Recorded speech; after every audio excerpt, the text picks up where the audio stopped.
everybody. Welcome to another episode of Entrepreneurial Impact. My name is David Donaldson. I'm here with my associate, Joe Martin. And Joe, we're in a studio today to have our conversation. And going forward, we're going to be together a little bit more with these podcasts. I'm kind of looking forward to the change of scenery. So am I. I think the banter in person is going to be a lot better than Zoom in our 3-inch by 3-inch box. That's for sure. And I think everybody was comfortable seeing my blurred background that I was having to do because I could never get my office and my camera to the right degree. So it's nice to kind of step into the 21st century with how we're supposed to be doing these things. I tend to agree with you. And also for those who are just tuning in, I'm actually very happy that you blurred out your background because there's a lot of Eagles stuff behind you. And quite frankly, I just don't want to see that stuff from the city of brotherly love. Well, we're going to start incorporating some television, some graphics later on, and I'll make sure that you aren't left out in the cold when it comes to the Philadelphia sports scene. Oh, man, I guess at least you guys do have really good cheesesteaks, so I'll give you that. We got a couple of things we've got to do. Well, listen, it's very excited to be here again, but today, Joe, what we're going to do is we're going to kind of spin it a little bit, right? We obviously spend a lot of time talking about people and how they've been impacted. Today, we're going to talk about what people could actually take action around in impacting their business. Right, why don't you give us a breakdown of how we're going to look at that today? Well, I think there's three things when you look at your business, especially with growth, right? You're really looking at what's your lead flow for business being, well, in real estate, it's your buyers and sellers. So you're looking at your lead flow. Number two, you're looking at your financials. And then number three, that's always big in business is your leverage or time, right? So when I look at any agent that I'm meeting with, it's, hey, what's your lead flow look like? What's your financials look like? And then what's your leverage look like? And I think the biggest part that I hear is how do you identify and then how do you recruit talent? Because it's one thing to say, hey, found Dave on the street corner. He looks like a great guy. He's probably going to be capable. That's where I was. Absolutely. I was just hanging out on the street corners. Yes. And the second part is then what's the process, right? Because if you think about it logically, you're like, okay, I got a job. You need an opportunity. You need to make some money. I need to get time back. So it really looks like a logical transaction of like, hey, here's the opportunity. Sign here on the dotted line. Let's get into business together. When in fact, most of the time, people make emotional decisions about their career choice. So really think about what's the journey and the recruitment after you identify the talent and make sure the identification of the talent is actually a good fit for the role. And I think that's the biggest part about this podcast today is really thinking about how do you identify and then how do you recruit talent to your team so you can grow your business.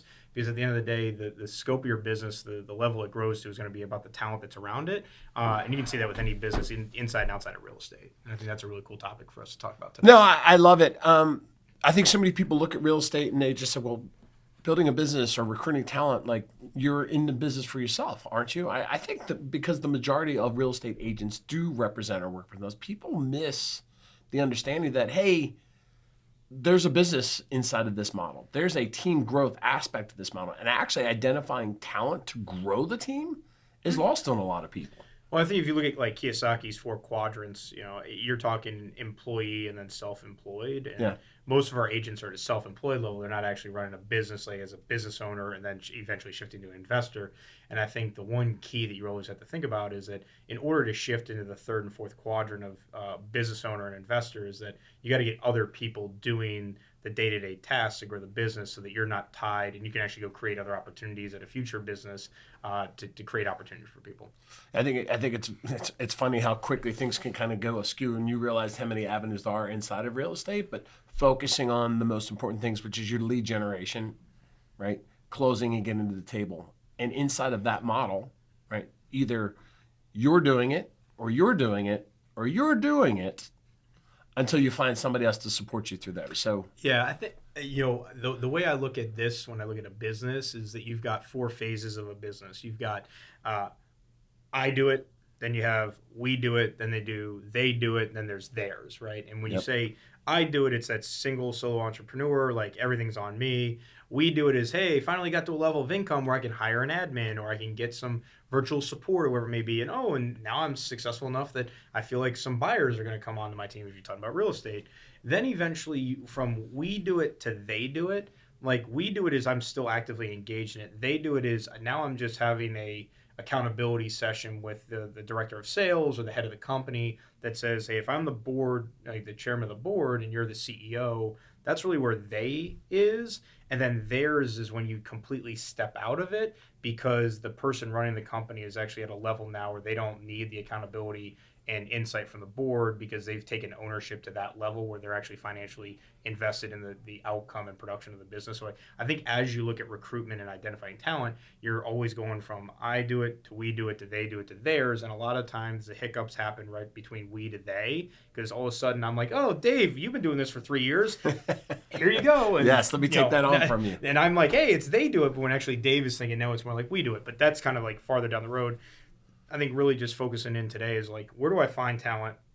What are some creative ways to do it? And then what's the journey that I really got to be thinking about in the recruitment phase of it to get them on my team? Because far too often I know in my career, I've said, oh, Dave's a great person or whatever it may be, makes a great fit on the team. And then I make the pitch to him and he's like, yeah, Joe, thanks, but no thanks. And I'm like, well, starting from square one again. You bring up a really valid point. Having been in this business around, having been in corporate America, the last thing that I personally want to do was build another business when I was first getting started out. So I was on the journey to find somebody that was successful. So while you're saying, hey, identifying talent, I was actually looking and trying to identify talent for somebody that was doing it well. Mm-hmm. And what I found very quickly was that there was a big gap in that model because people didn't understand what we're about to talk about, which is the how-to and the why-tos, to identifying talent, but identifying the right talent. And I think a lot of real estate agents jump to having, I need a buyer's agent, right? They jump from that, hey, I'm going to bring somebody else in on the team that's going to close and take a lot off of my plate. Mm-hmm. Where that person is coming in as a buyer's agent thinking, hey, great, I'll be your buyer's agent. Where are the leads? Correct. And they miss that true first step of who should I be hiring? So when we're looking at talent, it's the who that should come first, right? Yeah, so when you think about like identifying talent, there's a lot here in like the management, leadership, and one of our next episode will be really talking about managing and leading people. Yet when you're talking about identifying, I think sometimes we snap judgments. Like I've got a need right now, and that need is on fire, so I'm just going to hire. If you got a pulse, like you breathing, you license, like come on, join the team, right? And inevitably that ends up in a terrible hire, and not so much. I think the leader is actually the person that's most responsible for that, not the person they brought on. So when you think about identifying talent, what's the first thing that, Dave, when you go through that, what are your when I say identify talent, what's the first thing that kind of comes to mind about what you would be doing in that situation? So if I'm looking for an identifying talent, I'm like, okay, can this person fill the need on my team? Now, fortunately, I've been around enough to know that need for me is like somebody's basically going to run my day-to-day, right? Can this person be my operations person so I can be out in the field doing what I need to do, which is closing business? Can I walk away from my location and say, this person is taking care of everything I need to do, whether that's closing leads, converting leads, responding, checking my systems, and at the same time probably doing a large part of the heavy lifting around marketing or transaction to close. So I think you just went like high level with like version 3, 4, 5.0 on that one. And I want to reel it back in a little bit here because I think this is actually the key of why I love this topic is that I think like anybody that's in a hiring position knows they need something, but they haven't actually thought through what that person would look like. And what I mean by look like is not actually like physical attributes, but like how would I know their skill sets? How would I know their behavioral traits? How would I know their track record? How do I have references? How do I know that like this person is going to be a good fit? Because there's no bad employees. There's no bad workers. It's that they're not a fit for the role that you're looking to procure them for, right? Sure. So it's like saying, you hear the whole like round peg, square hole type of thing. And I think part of the identification of talent is saying, what does my business actually need? Like clearly, is it needs documentation, or does it need detail orientation, or does it need somebody that's really outgoing and gregarious? Does it need somebody that's more methodical? Like how would you know if you were sitting down with the person? Because here's what a lot of in identifying talent becomes a challenge is that you are in a people business and we love people. And I'm always going to see the highlights and the benefits and the positives of this person that's sitting across the table from me. Yet that doesn't mean they're going to be a good fit inside my organization. Sure. And what happens is we get allured by, oh, but they've got these great attributes. And what I would say is go back to the vision of the role. Like, have you clearly said that they will be, if they're going to be all virtual, or they're going to be always on site? Are they going to be more back of house? Are they going to be more forward facing? Are they going to be more hands on with the client? Are they going to be less hands on with the client? Are they going to be more database driven and numbers and detail oriented? Or are they going to be more just going out and making people feel warm and fuzzy? And I think most of the time when we start identifying an opportunity inside of our business for somebody to take on a job or a career, or whatever you want to call it, we fail to really create a clear vision as the CEO, entrepreneur, leader, whatever you want to call yourself, and say that this is actually the role that I need for my organization. And if we don't start there, everybody that you meet with, that you identify as a potential candidate, is going to look like a great fit because you've never actually defined the role. Well, I think there's a lot of truth to knowing that the process, right? And we could joke about Philly here and say, trust the process. But until you truly understand what that process looks like, you're going to struggle with it. Right? Yeah. You kind of have to that process, though. Think about the process of Andy Reid. He's done all right after he left Philly. I'm okay with that. I give props to Big Red. But when we look at the process, right, I think you hit a lot of things there that people recognize, hey, I get along with this person, so therefore that's a good person for me. Mm-hmm. And the truth couldn't be anything further from that, because that it could, at the time, be the absolute wrong person to have, because they're not going to be driven to do what you need to do. So in order to identify the process, right, I think first we have to get educated on what that process might look like. Yeah. And I think the first part, one, you got to define the role. You have to actually have a job description. Yeah. And the best way I would describe this is that if you've got it in your head, Dave, of this is the opportunity I have inside of my business, inside my world, that I want to be able to bring somebody into and let them succeed and help me grow the business and transform their life. The first thing I'd say is okay, what does their daily workload look like? What's their weekly? What's their monthly? How would you know that they're succeeding? And the challenge that I always have for the sniff test, if you will, is that I want to see it written down so that if you gave it to a third party that has no idea what your business is, that they would clearly be able to understand how the person would function inside their job. And that's the most challenging for most entrepreneurs, because you're trying to be creative and you're on the go and you're just trying to make stuff happen. Whereas if you don't slow down enough to say, this is exactly what I'd say, kind of like paint me a picture, right? That I want to clearly see, is that sky blue, or is it more of is it more of a teal? What color are we talking the sky? What color is the grass? What color are the trees? Because if you don't clearly define what the role is, you can't identify anything. And then you're just, you're on trying to find a needle in a haystack. Yeah.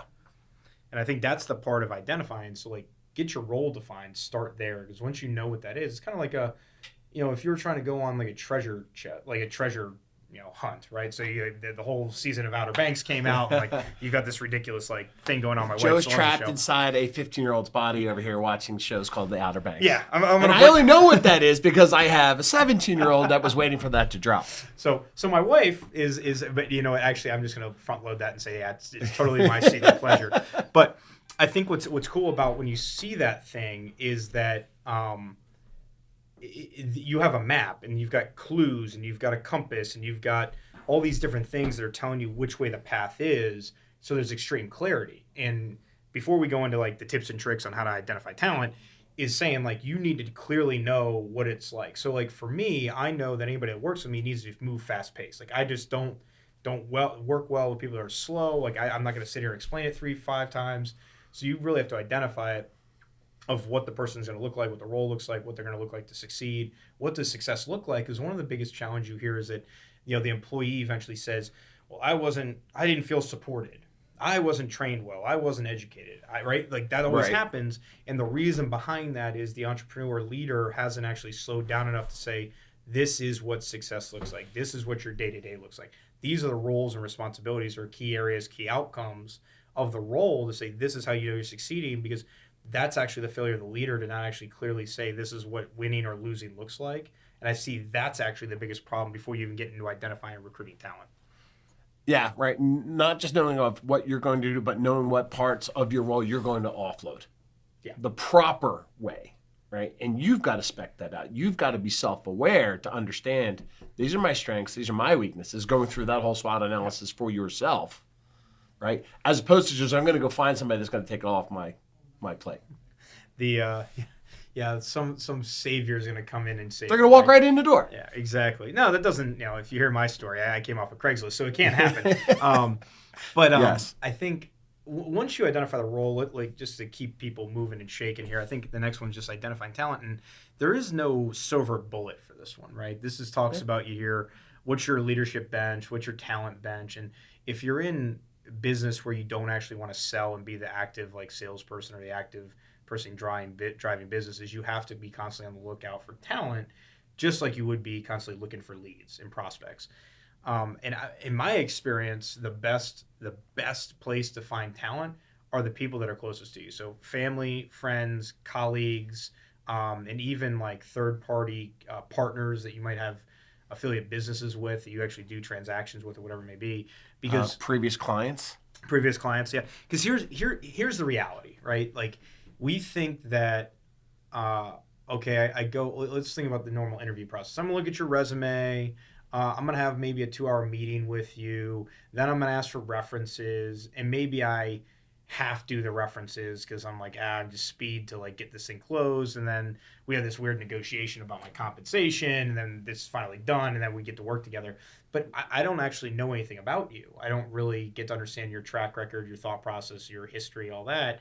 And the fastest way to have legitimacy is obviously through referrals, because if you call me up and say, hey, Joe, I'm looking for somebody that could be my director of sales or my operations manager, and can you help me with it? Do you have any recommendations? Like, I'm not going to give you anybody that I wouldn't put my name behind. So your strongest identification of talent is going to be through referrals and then people you've worked with, right? Because now you know what they act like. Because now I know, like, if I'm working on a project, I know how Dave operates because I've spent, 45 days working through a project, and I know he either did his job or he didn't. He followed up or he didn't. He hit his outcome or he didn't. And how did he come off as a team player? And those experiences are, they're not a future indicator of success, but they're pretty spot on for how the person is going to show up if they get in your world. They do. And it's funny. We talk about real estate agents. We talk about the business, and a lot of times we talk about, hey, just getting in front of the consumer the first time, and there's a good chance you're going to get the job. The scary thing is that first person that interviews you is going to fall into that same type of dynamic, and not necessarily you per se, but I mean, and that business owner that's looking for talent. Right? They may get hired right away because there's the need. Yep. That desperate need is that I have to have somebody, and too many things have happened to get to the point because they weren't looking far enough in advance. Mm-hmm. Right? They weren't always looking for talent. So they got to the point where they had to hire somebody. Yeah, and think about this, right? What I hear a lot of is the person's, once again, going back to it, before we dive into like the process, right? Or the recruiting and expectations and all that, is just saying, where do you find talent? So let's give the people tuning in, right? So I would recommend, first thing is people you've worked with in prior, right? That maybe have some other cross experience in another field, but it can actually resonate into the one field that you're looking to put them in. But honestly, people you've worked with before. The next one is going to be obviously referrals from people that know, like, and trust you, so they want you to succeed. So they're not going to give you some BS, non or off the corner. And then the next one is obviously just people inside the industry that have a great reputation. So one of the fastest ways to figure out like who you should be in business with is go find some of your rivals or competitors or whoever and just say, hey, look, I don't know you. I'm looking to try to find some people to grow my team. I'm not calling you specifically, but if there was anybody that you would recommend that I should have a meeting with that has a great reputation, has track record of success, and that would have impact in my business, who would that be? And most of the time, you're going to get probably 5 to 10 names that kind of constantly come up, and your business is going to grow to the level of the people you surround yourself with. And it's those people that have that reputation, because let's just put it this way. Michael Jordan was always a competitor, right? He didn't just one day wake up with the Chicago Bulls and be like, yeah, I kind of want to be competitive and win, right? No, like he had it his entire life. Anybody that's had huge success in their life has had some level of drive, competition, standards, values, and it's just who they are, right? They're not going to show up one day unless they have a massive trauma, inside their life. Inevitably, that's what you're identifying. You're trying to identify somebody that has a track record of success, because no matter what they're going to do in life, they're not going to fail, and they're going to keep working at the grittiness and that drive that you can't instill into somebody that's just wired into them. And that's what you're trying to actually identify with. And that's where, when you look at your referrals, the people you worked with, your sphere of influence. Like that's where you're going to, because how many of you listening, like we're not going to put anybody on the spot, but you put something on Craigslist or you say, well, I can't hire anybody. I go, okay, so how'd you find your people? Well, I put a job ad out on monster.com, or I went on Indeed, and, I just put this thing on there and they got like 100 responses, but they all sucked. Well, yeah. What did you expect if you just put something out there? It's not going to work. And that's where I think a lot of people setting expectations is like, if you put trash out, what kind of trash do you think is going to come back at you? Right? Like it doesn't, So if we then say, okay, we've got a need, we recognize I need talent. I recognize that I've probably sketched out a little bit of what I think I need to fill up the offsites. Recognizing, truth be told, that just putting out a job ad, not necessarily going to bring the right person. Correct. So I've gone through the process. I've talked to some of my people that I either worked with in the past, and it could be a combination of other real estate agents, like you referenced, right? I think is a great avenue. Talking with past clients, right? It may be other real estate agents that are looking for more of a job than a business owner, right? So I think that's a real clear. Don't make the assumption that everybody has their license as a driven business owner. Yep. Right. Understanding that there are people in our industry that need a job, right? They need structure. But it doesn't mean they can't be competitive, right? You can be competitive for success in other ways to do a job well done. I think once you identify the talent, I think there's two things that can sometimes limit an entrepreneur and how they hire or grow their business. And there's two things. One is they don't get enough reps. So what I mean by that is, if you look at, we'll use our industry in real estate, a lot of our top agents know how to go on a listing appointment. Like I was having this conversation over dinner about 2 weeks ago, and the person was, struggling with hiring. It's just so hard. It's so hard. It's so hard. And I'm like, okay, let me reposition you a different way. How many listings did you take the prior year? The person said like 100, right?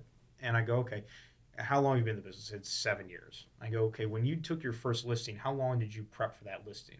Like all night. Like the first time I had a listing appointment, probably 6-7 hours. I went through the thing, had all my paperwork, blah, blah, blah. And I go, okay, so when you go on a listing appointment now, how long does it take you to prep for? They go, 15, 20 minutes.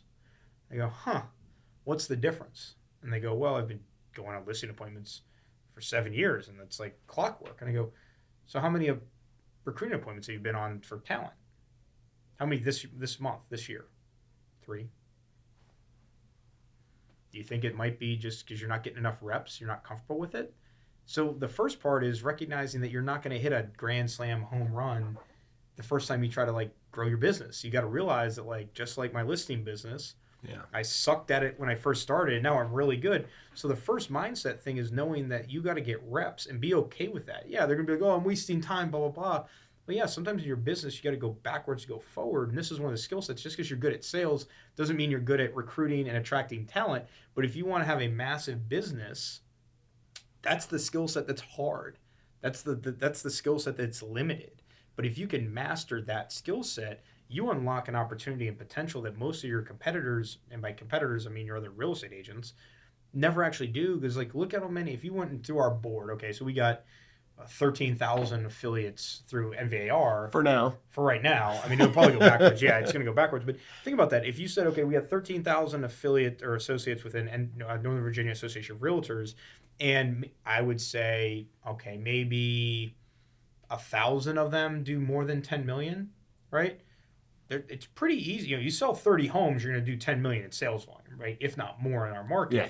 So it's not that uncommon for somebody to be a solo producer at that level, but it's very uncommon to see somebody have a team of 15 and do north of 150 million. And the only difference is that this person already had sales skills, but they figured out leadership, attraction, recruitment.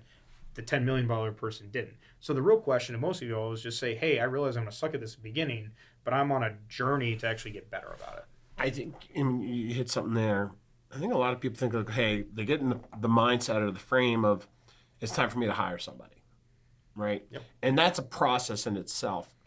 But what you're saying is that's a process that should never end, right? Yep. Because when you're interviewing people, you've got to get good at it. And there will always be different roles that you'll be looking for. So it's not just interviewing somebody that has to be good at, but it's because you're looking at different roles. So the questions that you're asking are different, Okay. And two, you're not always in a hire now. You want to prevent from being in a hire now situation. So therefore, and we use the term, you're building your bench. With the benches, I've interviewed people that I've identified that could be a good fit at some point in time. You don't have to think, well, and I think that's just something else that can kind of hold people back is like, well, I don't really need somebody right now. So therefore, I'm not going to practice or be on the lookout for the right person. Right. So is it true to say that, hey, that if I'm not always doing this, one, when I need, the chances of me hiring the wrong person are increased. Mm-hmm. And two, maybe I found somebody that, well, I'm not hiring this person right now, but Joe, this might be a good fit for you or for somebody else that I could always come back to. Or did I just let them know straight up, I'm not hiring him now need, but now that I know that you're a good fit when I get to this point, I'm going to be in touch.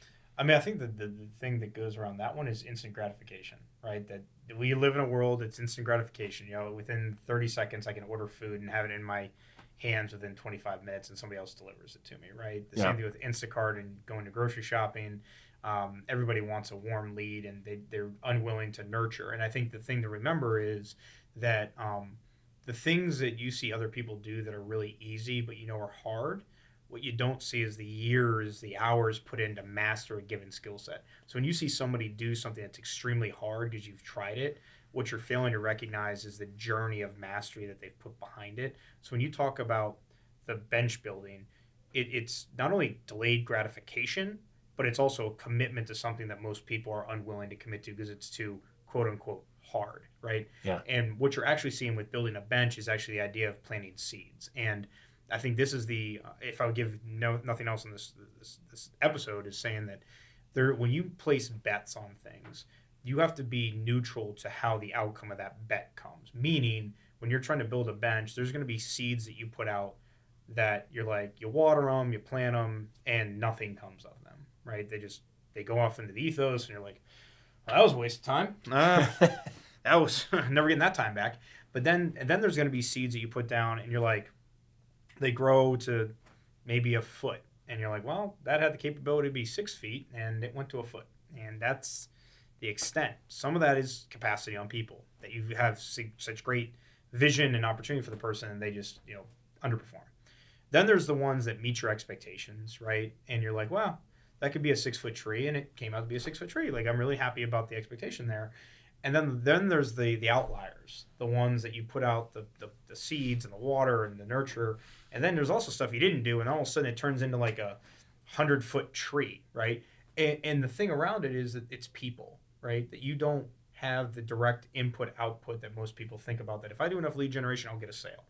With people, you don't have that. So you have to basically place these bets and realize that some of them aren't going to come out to anything. Some are going to underperform. Some are going to meet expectations. And other ones are going to blow your expectations out of the water.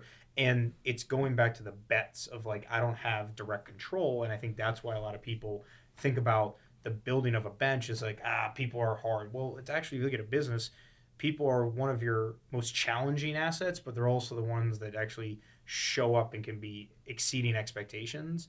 But they're people with their own motivations, their own drive, their own XYZ that you have no control over. And I think that's the part of business, is that if you constantly have a pipeline coming through, you're going to find the ones that exceed expectations, and you're going to want to keep on to that. You're going to create opportunity. You want to be a business to them. And then there's going to be the ones that just need to keep it moving and go somewhere else. And that's the bet that you don't have any control on. So when we look at wrapping up for today, and we've said, hey, the need for identified talent is a never-ending one. Mm-hmm. And then we say, hey, the building the bench falls into that category, but understanding that each time you do that, you're getting a little bit better. What other strategies should people be looking at, okay, to saying, hey, how am I truly identified talent? Where am I looking above and beyond the obvious, which is, as we touched on, past clients, friends, families, business associates, vendor partners, whatever, what have you. So when I think about identifying talent, the second hindrance, so the first hindrance is that you don't have enough experience, so just go get the at-bats. And your first strikeout is going to be a lot harder than your second strikeout because your ego gets checked and you realize it's just part of the process. I think the second one is that people aren't willing to take the crazy shot. They're like, oh, no, that person's so successful, why would they ever want to be in business with me?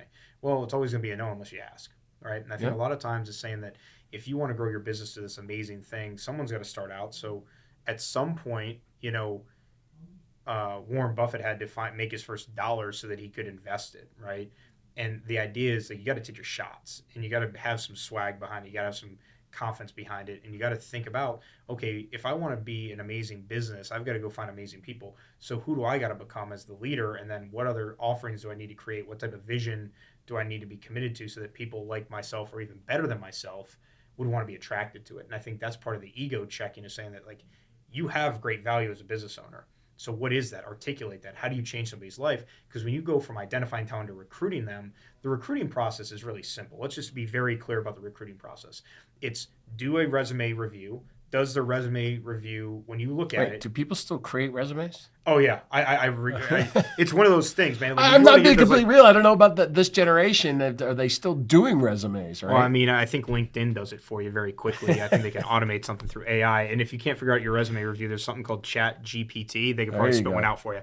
But my point here is that, like don't overcomplicate. There's a process. Like, when you look at hiring and the recruiting process, part of it is you have to make people feel good about their choice, and then you have to bridge a gap of where they are today to where they want to be tomorrow. And if you can really figure out the pain point between the two, that's how you recruit somebody. You're trying to put them through a journey that gets them self-reflecting about where they're at in their life and where they want to be. And then as the interviewee, or the interviewer, you're trying to figure out, like, does this person fit into my organization? So here's the two, like, parallel plays that you're running when you're trying to recruit somebody. One is, I'm looking at a resume to figure out, do they have a track record of success? Because, like, success leaves clues and zebras don't change their stripes. What I mean by that is, if someone's been in the same job at the same level and they just keep hopping every 2 to 3 years, they're going to do the same thing with you, because you can't change people, unfortunately.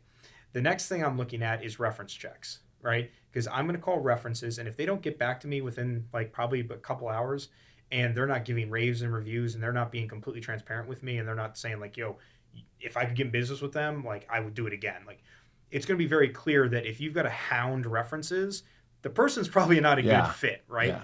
The next thing that I'm looking at, or if they default back to I can't say anything bad about that person. Them, right? I can tell you when they were employed by us. Correct. That's a really good keep one. it very, very close to the lip. Exactly. And if you think about the hiring process, like, you're going to spend 50, 60 hours with this person. So don't go through just resume, have some corporate blah, blah, blah. No, like, I want to understand your journey. Like, where did you come from? How did you get to where you're at today? What were your highs? What were your lows? What were the things that were challenging? What were the things that were, like, over the hill, like, achievements that you were so ecstatic about? And, like, what do you want in the future, right? And then I want to know what your goals are in 5 years. And through the whole process, I'm building a relationship with you, because I'd rather build a relationship now and say, yes, we're getting into business, or no, we're not, than hiring you and then having to go through this awkward 90-day probationary period where I'm like, oh, I should have caught that, should have built some more time. Do I go to dinner with you? Do I bring you out to an event for one of my business? Like, I want to actually get to know you, because I'm not going to be just a transactional partner with you. Like, you're in the grind with me. And I think when you look through the hiring process, the things that are going to tell you that the person's success are going to be the references and their performance over whatever their professional, like, period of time that they've been in the workforce is.